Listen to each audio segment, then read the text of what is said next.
And welcome back to another week of Behind the Lens. I'm Debbie Elias, film critic, creator, and host of Behind the Lens, where we go behind the lens, below the line, with those movers and shakers, the film and TV makers, those producers, directors, writers, actors, cinematographers, production designers, costume designers, film editors, sound mixers, the VFX gurus, composers, you name it, we talk to them. And I'm happy to be back this week. Last week, it was my intention to be here, but hit with a bout of food poisoning on Sunday night, which does not make for driving an hour and a half to the studio and being on air on a Monday morning. So we, of course, last week, we reran our episode that featured R.J. Collins, director of Crescent City, and Emmy-nominated Blake Neely, talking Masters of the Air. So, but today, got a full show for you here. Midpoint of the show, director Simon Boisvert is joining us live to talk about his new film, Charlie Tango, which opens on September the 3rd. It's a fun thriller. It's got a lot of twists and turns. So I can't wait to speak with Simon about that one. It shocked even me with how the film plays out. But first, very excited. I want to tell y'all, we've got some really great films that are opening this week on the 30th. One of them is Reagan, directed by the wonderful Sean McNamara, starring Dennis Quaid as Ronald Reagan. It is a wonderful, wonderful film, so well done. I spoke with Sean at length. That interview will be up on BehindTheLensOnline.net this week. Also, The Thicket is coming, directed by Elliot Lester. I love Elliot. We first met back in 2014 at LA Film Festival for his film Nightingale, starring David Oyelowo. And then after that, we were on a roll. He was directing Chop Shop with the other guys at Bandito Brothers, and then Aftermath, and then we kind of lost touch. Well, we've now reconnected over his vision of the latest of the adaptation of Joe R. Lansdale's book, The Thicket. It is phenomenal. Phenomenal. Juliette Lewis is in it, and she is award-worthy. But that, you can also hear that interview this week on BehindTheLensOnline.net. And a few other films, one of which, you love baseball, World Series, Little League World Series. All you fans, Little League fans out there, think back to 2002 and the West Side All-Stars from Fort Worth, Texas. How they went on to the Little League World Series in Williamsport. They played the longest game, still on record, in history for the Little League World Series. It was televised on ESPN. I remember watching it live, as do I'm sure many of you. Well, Ty Roberts has now made this into a film that is so heartwarming. And because it is a true story, it's not divulging any spoilers or anything. But their coach, who in the film is played by Luke Wilson, was dying of cancer and was undergoing treatment at the time of this. There are a lot of really poignant moments there. These are all kid actors with no acting experience. They are fantastic. And my interview with Ty, and you've heard Ty's been on the show before a couple of times. Once with his film The Iron Orchard while it was still on the fest circuit, and he called in from a festival floor to talk about the film with his co-writer and some of his other crew. So 3 great films that are going to be hitting you at the end of this week. But right now, we're going to talk about a film that I am in love with. It is hilarious. It is called The Cleanup Crew. It is directed by Jon Keeyes. And Jon, he is probably best known as a producer of things like Boneyard. And you just heard my exclusive interview with writer-director Asif Akbar last month about that. The Kill Room that starred Samuel L. Jackson, Joe Manganiello, Uma Thurman, Reverse the Curse, Paradise City, Codename Banshee, Gasoline Alley, one of the last films of Bruce Willis before his retirement. This film, written by Matthew Rogers, who also wrote Codename Banshee and The Survivalist, which John directed.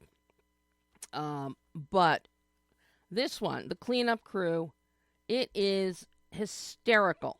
It stars Melissa Leo in a balls-to-the-wall performance. Who knew Melissa could be this hilarious? Antonio Banderas, who steals every scene he's in. Swen Temmel, Katarina Baker, Jonathan Rhys-Meyers. Simple premise.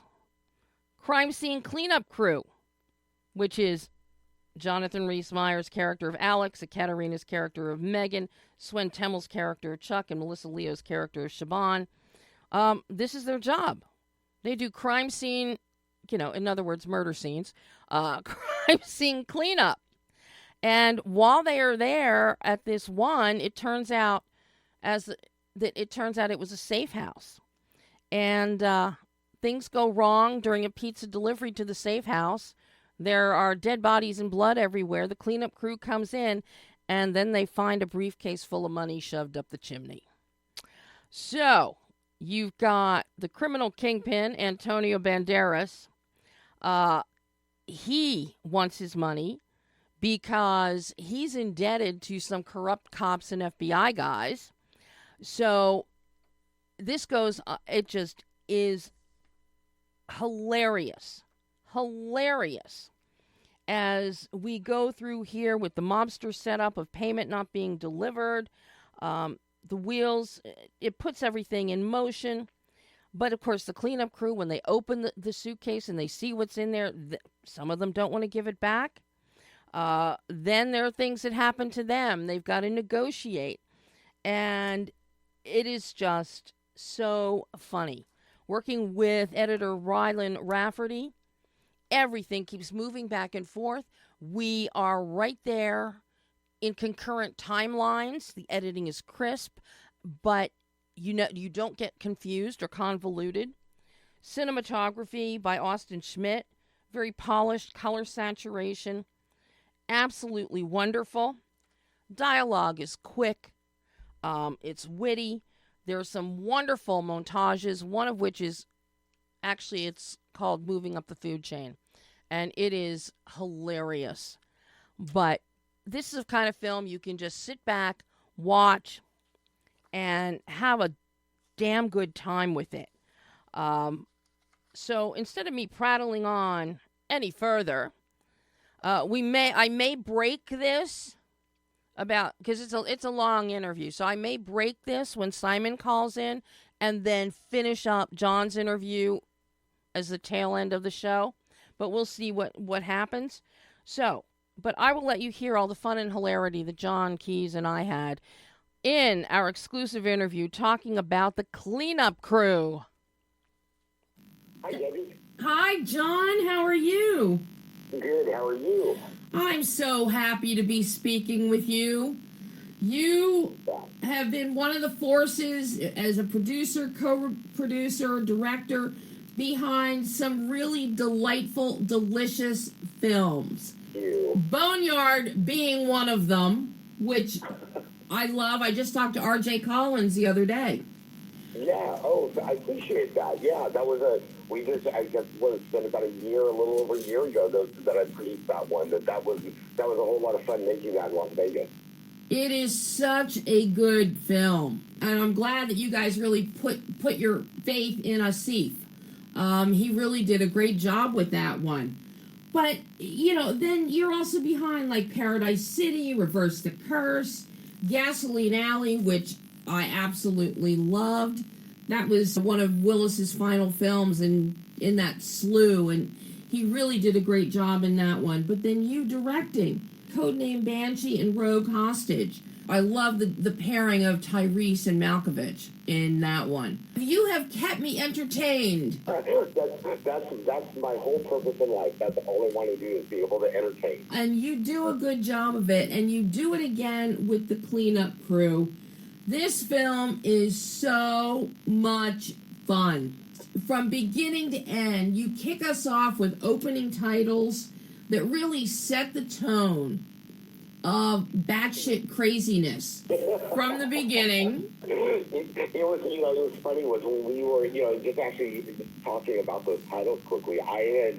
There's a company out in the Carolinas called Out of Our Mind, and I've worked with them in various capacities for years, and had seen some stuff that they've been doing, and I was talking to my producing partner, Richard Claybaugh, and I was like, it would be so much fun to have them do this really kind of crazy, fun title sequence that people wouldn't be expecting, that would kind of set a tone. And so, I mean, even that alone, being able to work that into the movie, was as much fun as making the movie as well. I mean, everything about making that movie was just fun. And I had not done that much comedy. And so when I got the script, and, there was this beautiful balance of action and comedy into it, I was like, oh boy, we just have to go full tilt boogie with this and have a whole lot of fun, and hopefully the audience jumps on board with that entertainment. The whole thing is balls to the wall, and, as I said, with the opening titles, I mean, they're batshit crazy. I mean, they're neon, they're vibrant, they're graphic. There's a lot of Saul Bass influence in there, but then pushed to the nth degree. And for me, and I've been speaking with a few, over the past 10 days, I've been speaking with some of the Emmy-nominated main title creatives. And that's one of the things that impresses me, and that some people don't get, is that you've got to catch the audience right away. And when you can have a main title design, such as what you have here, such as what some of this year's Emmy nominees have, it catches the eye, but it also is really a synopsis of the entire film. Exactly. Well, and it's so important, particularly when we were setting up the cleanup crew, because I know that in a lot of ways it's going to get marketed as an action movie, and it is, obviously. But I didn't want the comedy, the zaniness of the movie to kind of get lost as well for the audience. And so we wanted to make sure, between how we open the movie, how we set the tone with the editing, set the tone with the titles, that the audience know in the first 3 to 5 minutes exactly what kind of movie this is going to be. Yeah. And there is no question about it, John. It's no question. We get past the titles, and then we've got Antonio Banderas, he's hysterical. He's a scene stealer. He brings a lot of his Galgo character from Expendables into Gabriel. The way he's nonstop chatter, and very fastidious in his movement and his fingers and his hands and how he dresses. But you've got a whole cleanup crew, and all they do is go to death scenes, murder scenes, and do hazmat cleanup. That right there, if you're not going to laugh at this, you got a problem. Exactly.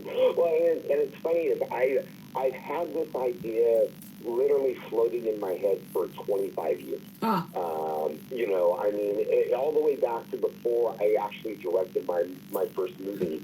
This was an idea that's been floating around about this homicide cleanup crew that gets caught in the middle of a big crime family, and a whole deal that's going on, and have to figure their way out. But I always knew that I never wanted to do it seriously. In a serious movie, I wanted it to be somewhat, comedy. And Matthew Rogers, who wrote the script, he had written Codename Dancer, Survivalist for me. Yep. And I was like, and Matthew loves comedy. He loves to write comedy, even though what he's written has been more just straightforward action. And I told him this nugget of an idea, and I had it a little bit more mapped out in my head, but I just gave him this 30-second pitch, and he's like, don't say anything else. So he's like, let me just run with it. And what he brought back was just it was it was phenomenal. I was like, this is just so fun. And my director of photography and I, Austin Schmidt, he and I go way back. We've done a lot of movies together, and I shared it with him immediately. We're incredibly collaborative, and just the three of us, Austin, myself, and Matthew, huddled together endlessly, playing with it, refining it, and figuring out the tone of the movie, and figuring out all the sort of the crazy editing and the split frames, and and we just kind of fed off of each other creatively. Matthew was with us in Ireland when we were filming it, so we were all constantly feeding off each other just to pour more into it. Your setup really starts. We've got Gabriel. We meet Gabriel. We've got our cleaning crew, or our cleanup crew, as you will. But when you have a shootout that involves pizza in a safe house, when I sent my lengthy initial thoughts to them on the film, I put in there, the shootout involving pizza at the safe house made me guffaw. And that was, that was it, a guffaw. It was so funny. And this is where Austin's work really starts to kick in, giving us some of those great shots of people looking up the chimney, shoving a suitcase in there. But the setup is so good, and fortunately, Matthew's script runs with it. This isn't one of those cases where we get a great setup and it's, okay, how fast can we get to the end because the middle really sucks? That is not what happens here. The story is solid. The characters are to die for, especially Siobhan, what Melissa Leo brings. Never in a million years would I have thought of Melissa for that role. She is kick-ass, batshit brilliant. And it was funny, it was Melissa. I had worked with, not as a director, but as a producer, I had worked with Melissa once before, and when everybody started batting around ideas of who to play Siobhan, I'm like, Melissa. And everybody's like, oh, that's an interesting idea. And so Melissa got the script, and her and I spent several hours on a Zoom together just kind of going through it. And we were on the same page of who Siobhan was and how she would be and how she was sort of, she was a catalyst for a lot of events, but she was also sort of a grounding point for a lot of the characters. And we had Melissa and I bonded, everybody. It was just one of the most incredible bonding experiences between myself and a group of actors and a crew to just come together uniformly and feed off of each other and make everything that each of us did as individuals stronger and better for the whole collective. As I watch Melissa, besides being hilarious, it's that blend, that nonchalant, no nonsense, call it like she sees it, but all done with snark. And exactly. It just, step on dead bodies, don't step on dead bodies, look and say, oh, now we got to clean that up. And then you put her with Swen Temmels, Chuck. That bond of those two is so hilarious. It is so good. Their chemistry, they had not met together. They had not met before until we were all together in Ireland. The two of them just hit it immediately, right out of the gate. And they were feeding off each other. And they were there. Everybody was there for a week before we started filming. So we did table reads together. We did a little bit of rehearsing together. I don't do a lot of rehearsing, but we just did a little bit. And I gave them all of the nuggets of the relationship and of the characters. And then they went off by themselves and spent several days spending time with each other. Not necessarily even like line reading the scripts with each other, but just playing with who Siobhan and Chuck are and what their background is and learning how to riff off of each other and play off of each other. So by the time we started filming, they had developed that innate relationship that we see between the two of them in the movie. Well, this is one of the things that you and your teams are always so good at in the films that you produce and you direct. You have this great gift for putting together. At times it may seem like the most disparate group of people in an ensemble, but it works. Much like in Boneyard, you would not expect that ensemble to work at first blush, especially when you find out who the characters are and what they portray. You would not expect Mel Gibson in that bunch. Yep, exactly. But he blended in seamlessly. He did, and the same thing here with the cleanup crew. You would not expect to see Melissa and Jonathan and then Katerina and Swen, and then Antonio Banderas, icing on the cake there for our 5 main principals. You would not think of this ensemble, but particularly the 4, our core cleanup crew, with Melissa, Swen, Katerina, and Jonathan. But it works. You have this gift that you can see what is going to work with the chemistry of your cast. I thank you for that. I appreciate that. And that's something that, I mean, obviously, so many directors say 90% of their job is casting. And, you know, and Matthew did that, made my job so much easier because the characters they play on film are the characters that are on the page. He had fleshed them out, and we developed the dynamics and the unique personalities with each of them and how to definitely play off of each other to keep the momentum of the story going and the arcs going. And so he made it very easy to then visualize and see who would work, what kind of personality would work within each of these.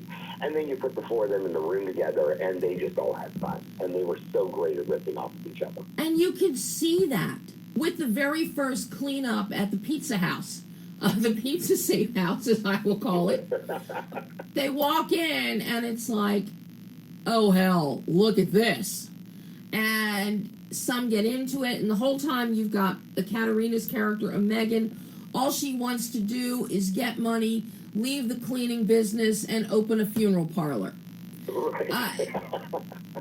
Matthew is very gifted in fleshing out his characters on paper, because if they were not this fleshed out, I don't think we would have the synergy and the cohesiveness that we have on screen, or the hilarity. 100%. I totally agree with you. Well, and that's one of the beauties, one of the things I love as a director and working with actors is if the character is not fleshed out on the paper, then they're spending most of their time just trying to figure the character out. Yeah.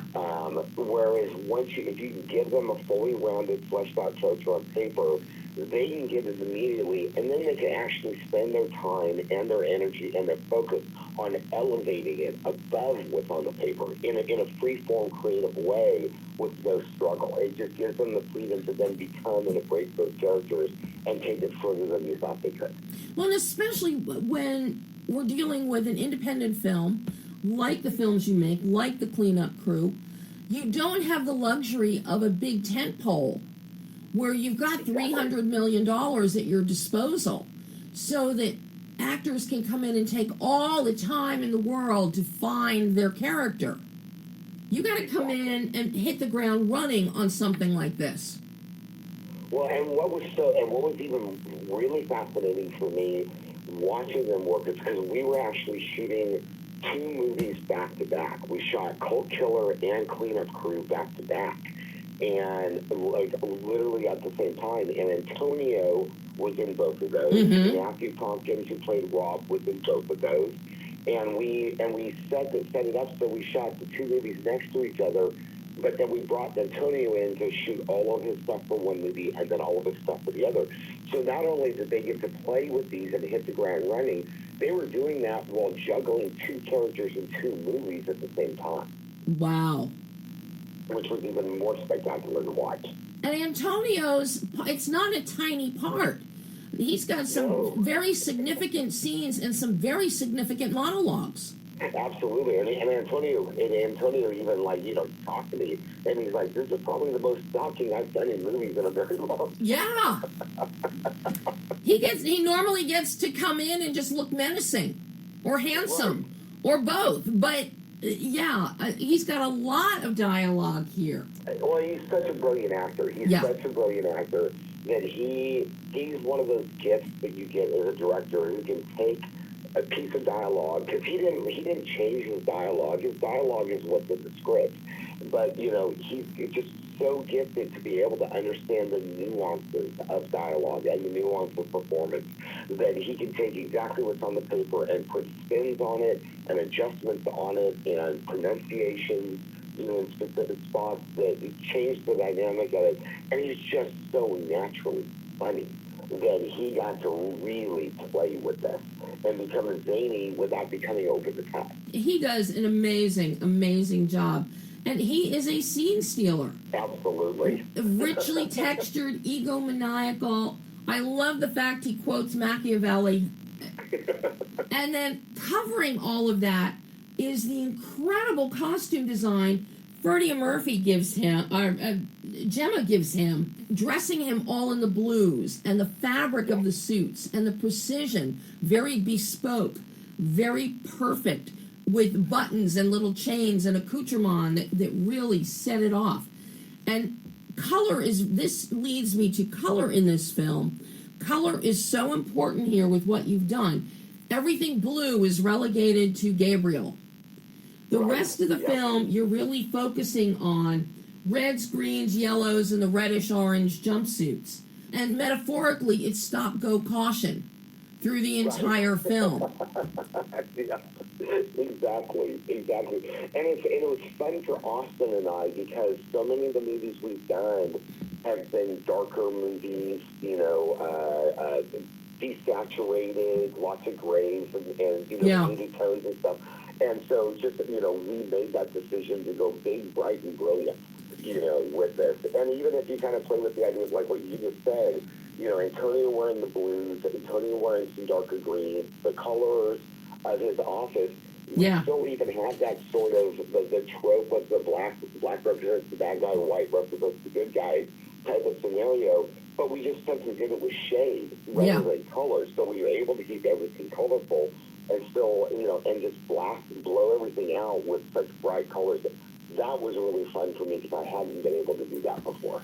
And here again, this goes back to your main titles and the use of neons and the colors that explode in your main titles. We see it pop up through this production design, through the costuming, through your color palette throughout the film. So this is so well thought out, Jon, and put together. Thank you. Got to talk about what you and Austin have done, though. Polished, saturated color. You've got some great Dutching happening here. You keep us pretty much in 2 shots or mid-2 shots for the most part, because you break down your core of 4 generally into a 2 and 2 scenario. Yep. But I got to tell you, where Austin just blew me away is in the Ding Dong Ditch sequence, which Jonathan just plays to the hilt at the front door.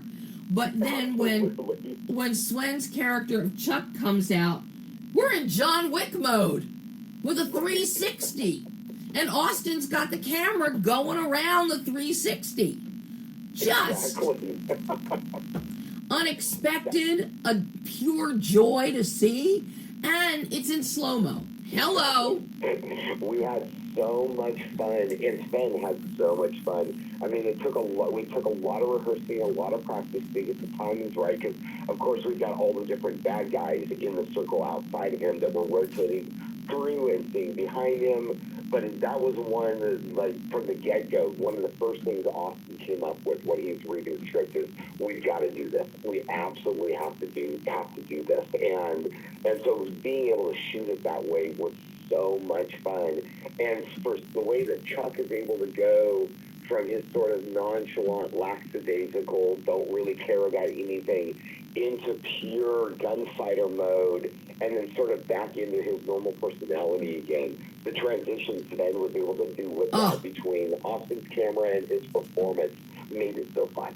Oh, absolutely. And then you have all these great puzzle pieces.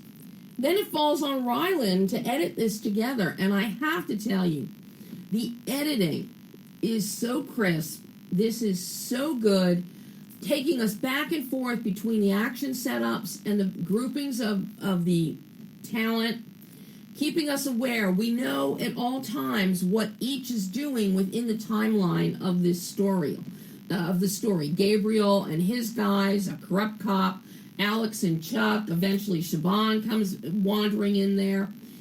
It's sharp. It's quick. The pacing matches the dialogue and the dialogue delivery and the wit. Just incredible. And then you give us a montage that is to die for. The moving up the food chain montage. Which was so fun. And those were, I mean, we had the montage, we knew the montage was going to happen, but we were literally just sort of, I mean, because Matthew was with us also, we were making the montages up as we went, because we put them later in the schedule so that we could kind of get the vibe and the rhythm of the movie going and stuff. And then we would just like, hey, today let's pick up this piece of montage. And some of them were scripted, some of them we made up, but it was so fun. And then just to be able to get the song that went with it was so amazing to be able to edit to. I fell in love. That sequence is just so much fun. But how challenging was the edit of this? Because with all these moving parts, the fact that you're trying to keep us informed as to the different pockets of what's happening, keep us in the timeline, and keep the film moving without dropping the ball. It was definitely challenging. And I don't want to say it was challenging in a bad way. I mean, we knew going into it that it was going to be a challenging edit, particularly because of some of the editing styles, because of the multiple split frames floating around with each other and the 360s and, you know, just some of the different stuff we did with the camera and how we were going to kind of stylize it. We knew that those were going to be a challenge.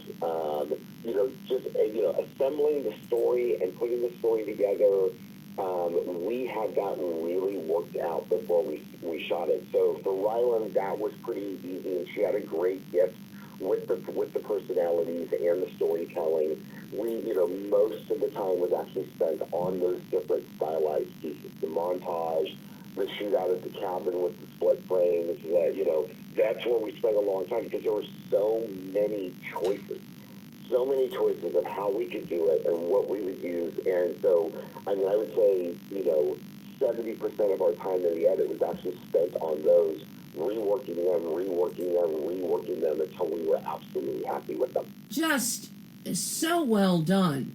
I kept waiting for some ball to drop, and it didn't. It really didn't. Thank you. Then on top of this, you've got this great score. It is very whimsical. It's got shades. It reminded me of Knives Out, a very Knives Out. Okay, so I'm going to hold Jon's interview right there, and we'll pick it up after. We'll pick that up at the end of the show to finish that up, talking about the score and a few miscellaneous pieces. But right now, I am thrilled to welcome Simon Boisvert, talking about Charlie Tango. Hi, Simon. Hi, Debbie Lynn. How are you? I'm doing great. It's fun when a new movie's coming out. Oh, and this is a good movie. You blew me away. You've got twists and turns in here that I did not see coming, especially your ultimate one, which we're not going to reveal. But let me just tell all the listeners that come September 3rd, you want to watch Charlie Tango, and you definitely want to sit there to the very end because it's really fun. There you are, Simon. Yeah, we got disconnected. Oh, my goodness. Just as I'm telling everybody, they've got to watch the film and watch it to the end on September 3rd. Thank you very much. I love this blend that you have going on here. We've got a situation where our main protagonist, Kim, she's an air traffic controller who works at night. She also is, you can tell, she's got a wild side to her. She sings rock and roll, not karaoke, actually with a band backing and everything. She does that part-time. She's married, has a very nice home, but she's also got a little something on the side. And then we have a tragedy happen while she's working at night as an air traffic controller.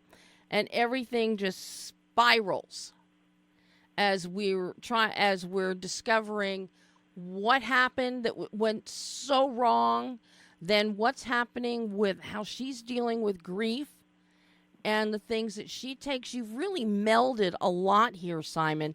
So I'm curious what led you to this story and how you developed it and the different emotional beats that it takes. Well, what happened at first is that many, many years ago, I had two scripts. One of them was about the air traffic control accident that we see in the movie with Kim. But I also had a script about a guy who was running a Ponzi scheme. But in both cases, I did not have enough material to have two complete feature films. So I said to myself, how do I combine both and make it work? Because I needed to intertwine the two stories. And at some point, I had the idea of making her, her life is spiraling down. Yeah. And I said, well, why not make it spiral down with the lover who is running a Ponzi scheme? And that's how I was able to connect the two stories and make a feature film out of two stories that are really, really connected, as you can see as the film goes on. Absolutely, and I think it's brilliant the way that you have merged and melded the two different stories, because when you're dealing with an emotional crisis such as what Kim is dealing with, you aren't going to be thinking clearly, and you're going to do things. You don't want to deal with the grief. You don't want to deal with the fallout. You don't want to deal with the possible repercussions, and you try and escape. And it's like, well, okay, well, maybe I'll just rebuild my whole life. And then it's, oh, God, I'm going to need a lawyer, and I need money. So what better than to jump on board with this guy I'm already screwing around with and go into business with him. So it works from an emotional standpoint. You take us through the stages of grief and responsibility or lack thereof, processing disaster, personal crisis, and you really build this up. It's very plausible, and you've already established the fact that she does have this music side of her, this wild side of her, so that you can believe her making rash decisions. So exactly. I love how you have established that and set that up, because it's once she starts working with Charlie, who is beautifully played as a skeevy snake oil salesman kind of guy by David LaHaye. He's wonderful in the role. Everything starts snowballing. But we believe everything that's happening. As the whole, instead of resolving any problems, the apple cart gets upset even more. I love your construct. I love the story construct, Simon. Yeah, thank you. I mean, the idea was to show from the start that she had a rock and roll life, not only because she sings rock and roll, but, in the sense that she has a very, very wild life. Yes. Although she has a very serious job. So I like to show people sometimes who have a serious side and a wild side, because sometimes you don't expect that some people with very high-paying jobs can actually have a double life, if I may say. Yeah. And the fact that she's in her early 50s, I think was interesting. And also a woman doing what is traditionally considered a man's job. which Yes. is air traffic controller. There's more and more women doing it, but it's still a minority. And I figured that, she also likes to do rock and roll, like some hard rock stuff that she probably grew up liking, in the 80s and 90s. Uh-huh. And to me, it was interesting to show that 50-somethings, and especially women, are not just going to have play characters like the mother, the auntie, even the grandma. Yes. And that's why this is a part that could have been given to a 30-year-old actress, but I didn't want to do that. Mm-hmm. I really wanted to show that, life doesn't end at 40 or 50.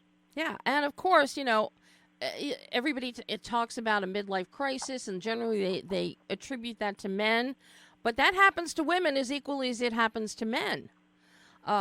So you could attribute it just all falls in so beautifully based on the way you've constructed this and the character in her life. And then adding to the mix, her husband is a cop. So that makes it interesting. That really makes it interesting on multiple levels. And I don't want to give away too much about this and how all of this impacts the other and where it goes. But needless to say, the husband is not stupid.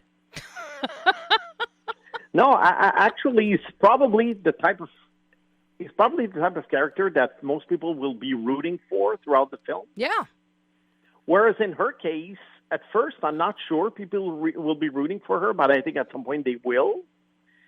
As for the villain that she's fooling around with, I think he is what he is, the villain. Yeah, that's exactly. So it's, I thought it was an interesting threesome of characters.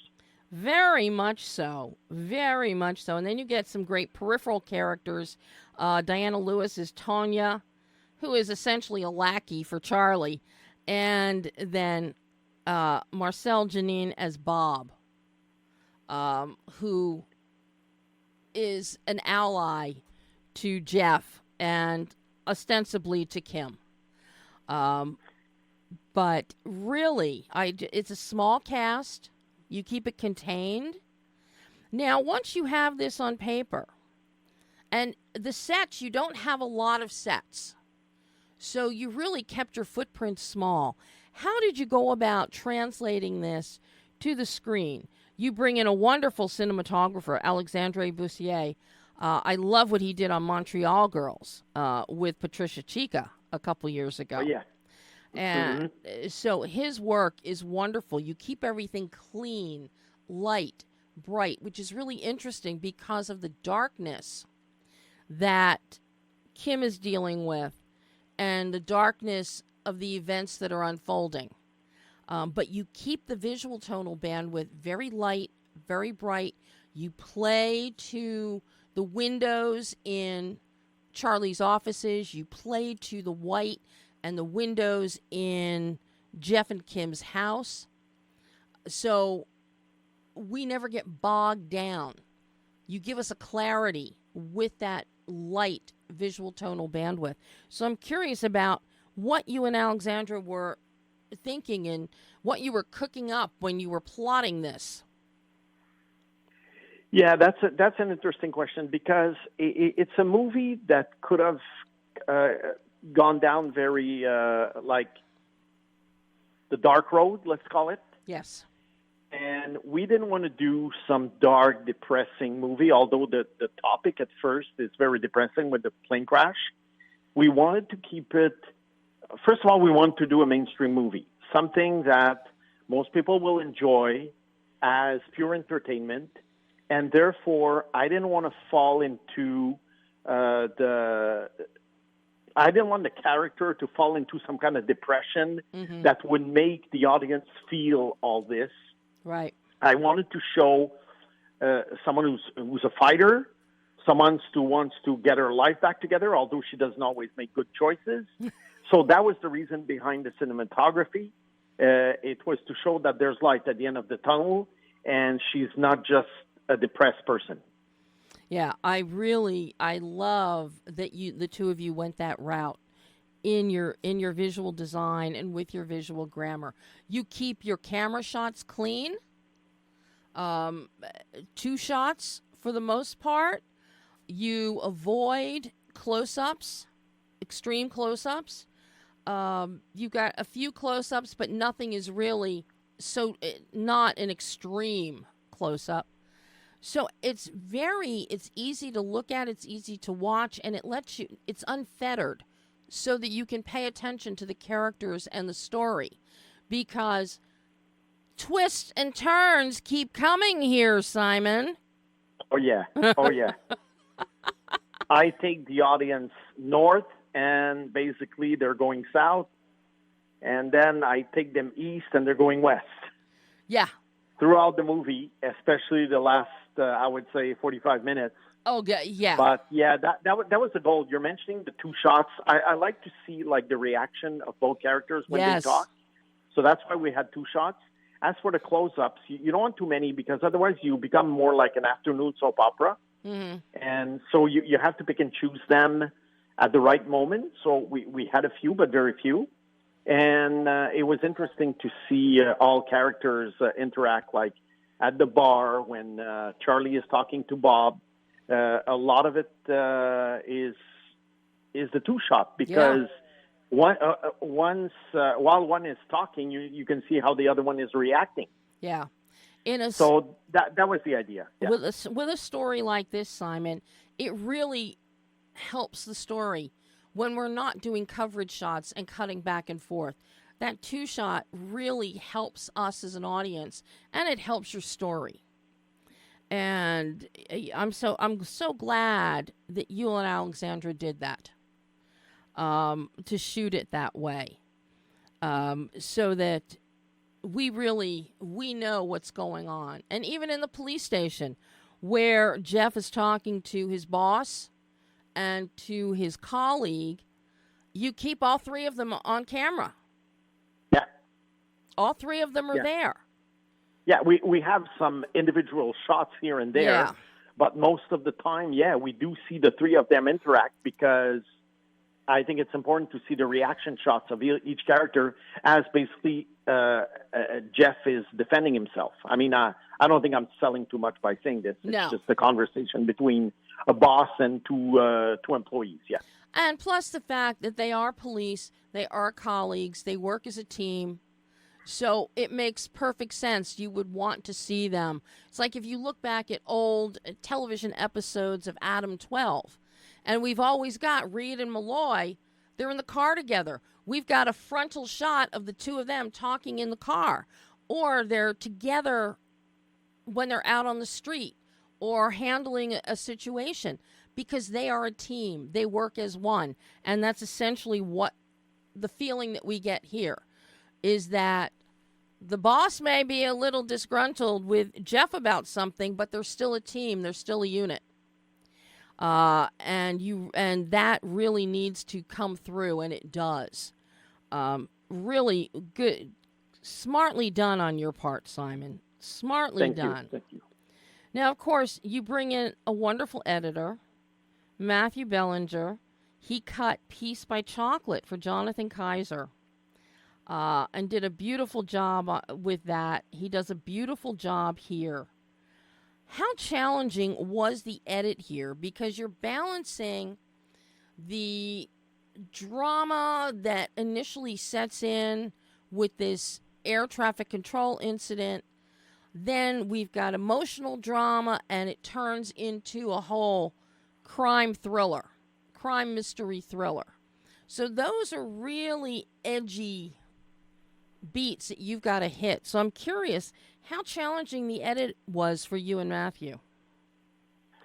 Well, first of all, we had the first cut was about 2 hours long, and the movie ends up being 1 hour and 38 or 39 minutes. Mm-hmm. So we cut approximately 20 to 25 minutes. That's a lot. What we did, we deleted some scenes, and we cut some dialogue even within scenes, because what we did after we got it down to maybe an hour and 45 minutes. Mm-hmm. We went line by line and always asking Wow. ourselves, line by line, is this making the story move forward? Because in this day and age, you don't want, especially for a thriller, you don't want the story to stall. People necessarily don't have the same attention span as they used to. Mm-hmm. So you have to make them embark very quickly in a film, and then you have to keep them engaged throughout the film. So we tried to delete everything that wasn't really necessary to make the story well understood. So that's why, especially the second half is quite fast-paced, and things happen very quickly. So that was the thing. The biggest challenge was obviously the air traffic control scene, trying to make it work between the cockpit and the outside shots of the plane and the air traffic control center.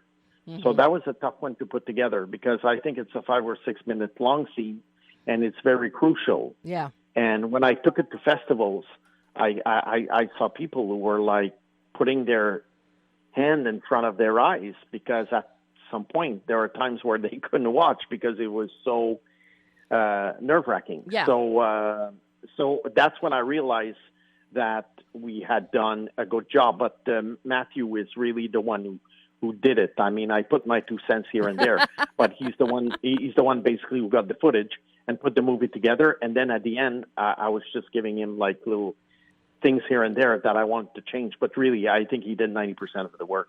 But also on the set, we're also editing the movie while we're shooting it. Okay. Because very often you see a scene and you're thinking, okay, now we got this shot, and the next one could be this way, and then the other one like this. So we're sort of editing as we're shooting it because we don't have a lot of time. We took 20 days to shoot that film, so we had to work very quickly. So that really helps when you really have your story, when you've already seen your story like I have, and in your head, and then you can edit on the set. So it makes the editor's job easier, and it makes it helps us not to waste time on the set also. And not to waste, extraneous footage that you're not going to need. Yeah, in the age, in the golden age of the DVDs, we would have had all these deleted scenes that we could have put on the DVD. But now it's, now it's video on demand. So, but I keep the footage. You never know. It's put together. Maybe I'll do another cut at some point, but I don't think it'll be necessary. I think the cut you have now is wonderful, and as you said. Thank you. Those opening sequences, first, we've got the sequences of Kim performing on stage. And then her little bathroom tete-a-tete. And then we go to air traffic control. And it is, you are on tenterhooks as you're watching because we can see on the monitors what's about to happen. And Matthew does a great job of building the tension incrementally and cutting to. That's where your close-up is important. As we see Kim's face, and then as we're looking at the monitors, and we see those red lines, and they're starting to intersect. And you really are. You're just waiting. And then we get the aftermath. And we're hearing from a pilot, and it's like, and then you realize, uh-oh. And that's when everything that's the catalyst that just sends everything spiraling for the rest of the film.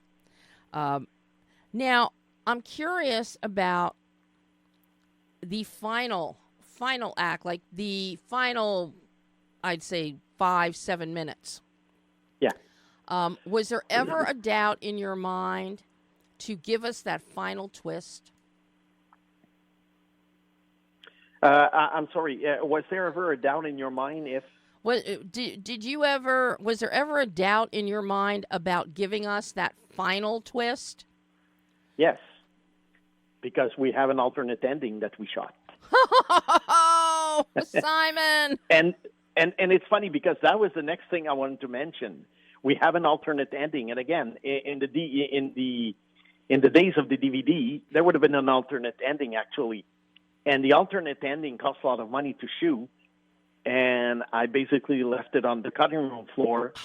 It took half a day, and tens of thousands of dollars are left on the cutting room floor because we thought, and I say we because this is teamwork. Right. I have a lot of collaborators.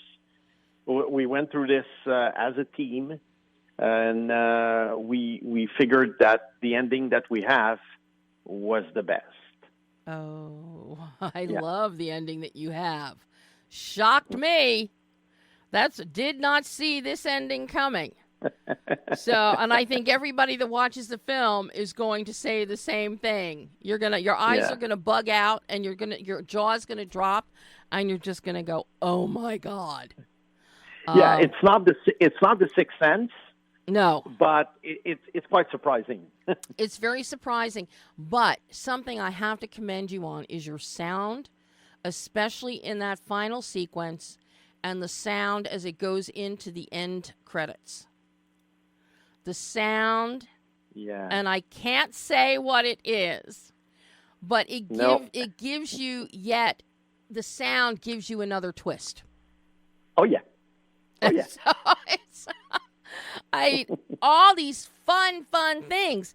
But now I have to ask you, your composer, Oliver Pallotta, it is his first film that he has scored. He's normally a keyboardist for the band Camelot.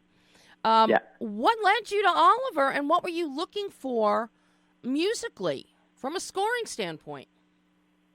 Well, first of all, I'm a big fan of the band Camelot, and at some point I was looking for a composer, and I saw that he offered his services for music in general, film or whatever, and at first, I hired him to do the covers for the songs, because the songs that we use in the films, there are three of them.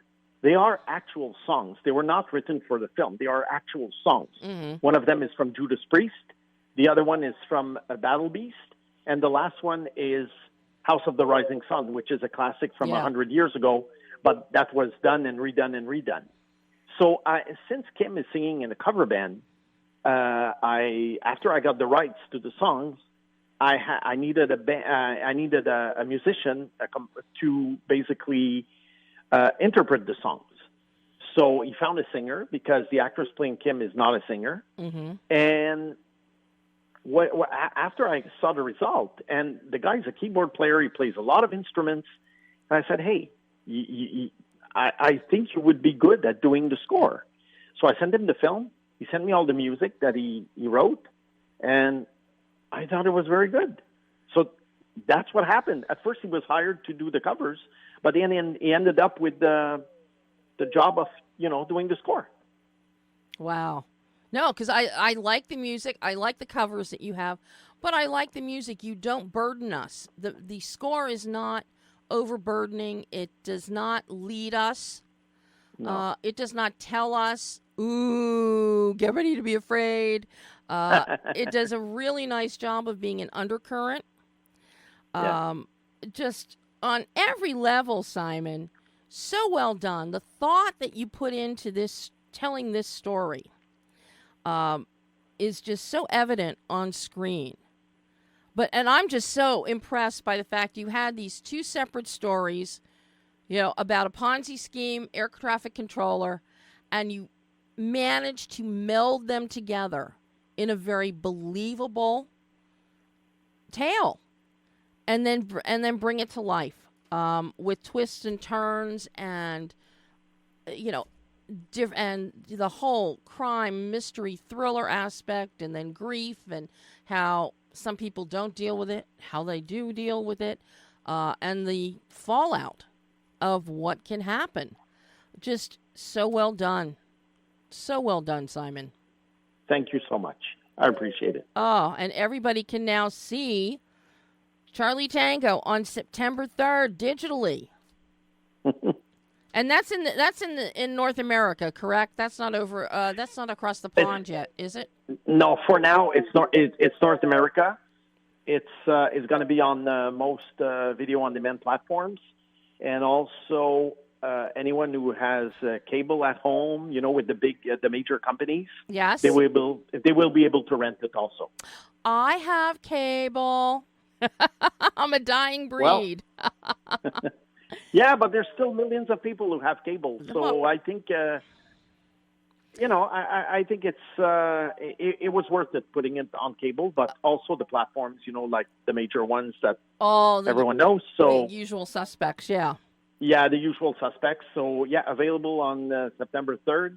And I think people will have a good time. Get your favorite drink and popcorn, chips, whatever, and enjoy this 98-minute film. I think they definitely will. Simon, this has been so wonderful having you on the show. I hope you'll come back again in the future with another project. I hope so, too. I hope this one does well. If it does well, then we'll make another one. That's just it. You got to have one do well to get the money for the second one. Exactly. Oh, Simon, thank you so, so much. And hopefully we'll talk again sooner rather than later. Thank you for having me on the show. Thanks, Simon. Bye-bye. Bye. And that was Simon Boisvert, writer, director of Charlie Tango, September 3rd, digital, and, surprise, on VOD as well. So it'll be on Spectrum, which, by the way, people have asked me this. I maintain my cable for one reason, TCM. TCM. Because TCM does not have its own digital platform, and for doing things like participating in the community TCM party tweeting during films and all, you can only do that with VOD. Some films for TCM you can find and, you can watch them on YouTube, but it's not the community spirit with everybody watching at one time. So, those of you, and I know that there are many, Will McKinley, I'm talking to you, and some other of my fellow TCM peeps. Yeah, we won't give up our TCM. So it means cable has a captive audience with some of us. All right, now we are going to go back to my exclusive interview with Jon Keeyes on the cleanup crew, and Pam faded it out before you could hear my full question and comment, but talking about the score. So let's pick up there as Jon starts talking about the music in the film, the composers, the needle drops. Take a listen. Fun. Right. Instrumentation pops with some really unique instrumentation happening. What were you looking for musically to complement the insanity that was going on? Well, I knew from the get-go I wanted something with a rock and roll vibe and a rock and roll tune. And I had collected a whole lot of songs that sort of just had a vibe and a rhythm and a tone that I thought, it drove the action through the rock and roll, but it also had a whimsical nature. So I never forgot about the comedy. And Aoife and Jerry, who are the composers, I've worked with them and I've known them for 20 years. And they're these two just incredibly gifted, talented, versatile musicians. They kind of play anything and can write anything. And so, and they were there, they actually lived in Dublin. So we were able to spend a lot of time together in person, and they'd spend a lot of time on set. And Jerry would have the music, and he'd be listening to it on a headset while I'm filming a scene. And then he'd go home and he and Aoife would start writing little pieces of music for us to listen to and for me to listen to. So so we knew it was going to be rock and roll with a bit of a comedic vibe. But then I really wanted them to just run with their own creativity and run with their own ideas. And so I was getting new music every single day. Oh my God. That helped them help them, hear how it was going to be once they actually started writing the score. And I haven't been able to experience that before. So having them there with us the whole time organically made it, honestly really easy at that point. Because by the time we had the movie shot, they knew what the score was going to be. Oh, my gosh. Yeah, it was a wonderful experience being able to do it that way. Wow. And that really lets you marry all the pieces together in an expeditious fashion. Exactly. Absolutely. And what made it fun, one of the things that I told Jerry and Isai at the beginning with the music is, particularly with horror movies and thrillers and stuff, we know that the music is always informing the audience of how they should be feeling. Whereas this, we knew from the beginning, all three of us had decided we didn't want to necessarily do that with this music. We wanted the music to simply be complementing everything that's happened rather than trying to inform an audience on how they should feel. On every level, you knock it out of the park here, Jon. Really appreciate that. And of course, I really love the Easter egg that you give us, and all I'm going to say about it is the blue VW Beetle. We totally, I won't give it away either, but that gag we literally came up with on the spot. We just had this moment where it jumped into my head, and I'm like, I don't know if I'll ever use it, but let's do it. Absolutely fantastic. On every single level, Jon, this movie is just so much fun. So much fun. Well, I appreciate that. I really think that I've had a lot of feedback as I was putting the movie together, a lot of feedback that this has been done, and I feel really good about audiences being able to sit back, on a Friday night and pop this movie in and just have a lot of fun for an hour and a half. I have so much fun watching it. I'm definitely going to be watching it again. Because it's the kind of movie you can pop it in and just sit there and have a good time. You don't have to analyze anything. You don't have to look for a hidden agenda. The agenda here is having fun. Exactly.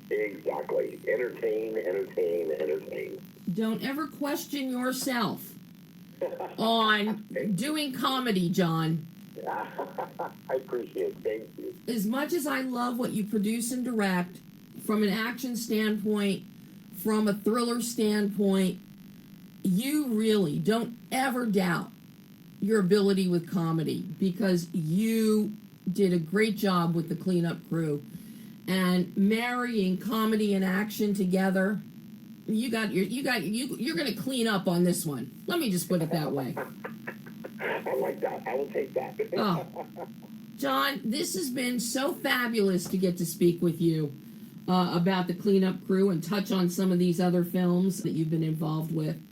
I cannot wait to see what you give me next. I want more.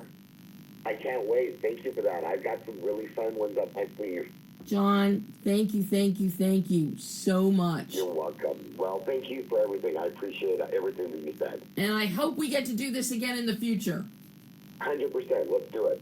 All right. Well, you go have yourself a great rest of the week that's almost done, and a fun-filled weekend. Thanks. You too. Enjoy. Thanks, Jon. Bye-bye. You're welcome. Bye-bye.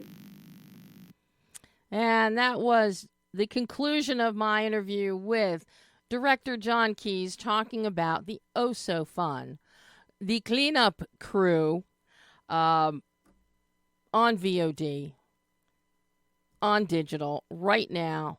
Do yourself a favor. You got a holiday weekend coming up. You just want to kick back and not do anything.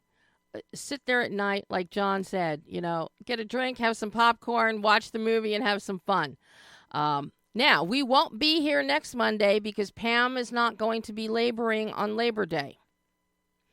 I will be laboring, just not here at the studio. But we will be back with more Behind the Lens on Monday, the 9th of September, when Anna Elizabeth James joins us to talk about her new film, her new Lifetime film, Held Hostage in My House. So, I haven't watched that one yet. I will be doing that over the weekend, I am sure. But until September 9th, a lot of great movies out there for you to watch this coming weekend over the holiday. You Gotta Believe, The Thicket, Reagan. You know, take your pick. And don't forget, My Penguin Friend is still out there in theaters. And that is the most heartwarming, sweet, wonderful movie of the year, for my money. So, until September 9th, I'm Debbie Elias. This is Behind the Lens.